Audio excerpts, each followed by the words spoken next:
Case OSS water system. இப்போ நம்ம போடுறது வந்து மல்டிமீடியா. இதோட வெசல் சைஸ்ன்னு பார்த்தீங்கன்னா 13-15 ஸோ அதோட பர்பஸ் என்னன்னு பார்த்தீங்கன்னா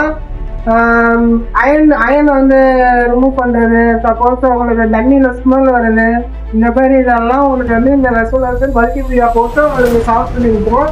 இதில் வந்து லேயர் பை லேயராக போடணும். வந்து பபுள்ஸு, டைலக்ஸு, core stand, stand, MO note எதுக்கு போடுறோன்னு பார்த்தீங்கன்னா அயன் ரிமூவ் பண்ணுறதுக்கு.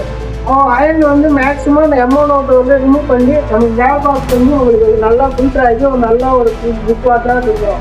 ஸோ இது வந்து ராவாக்கு பம்பு. இது ஃபீட் பம்பு வழியாக வந்து நம்ம ஆட்டோமேட்டிக் வால். இது வந்து ஆட்டோமேட்டிக் வால் வந்து இந்த மேனுவலாக எதுவுமே பண்ண தேவையில்லை.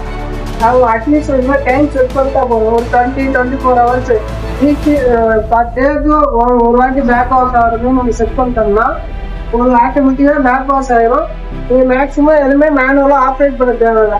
ஸோ நீங்கள் ஆன் பண்ணிட்டு மட்டும் போனால் போதும், ஆட்டோமேட்டிக்காக அதே சர்க்குலேஷன் பண்ணிக்கும். ஒரு டேங்க் ஃபுல்லானாலும் கட் ஆஃப் ஆகிடும். ஸோ இதெல்லாம் மல்டிமீடியா வந்து ப்ரொஃபஷனல் தான். ஓகேங்களா?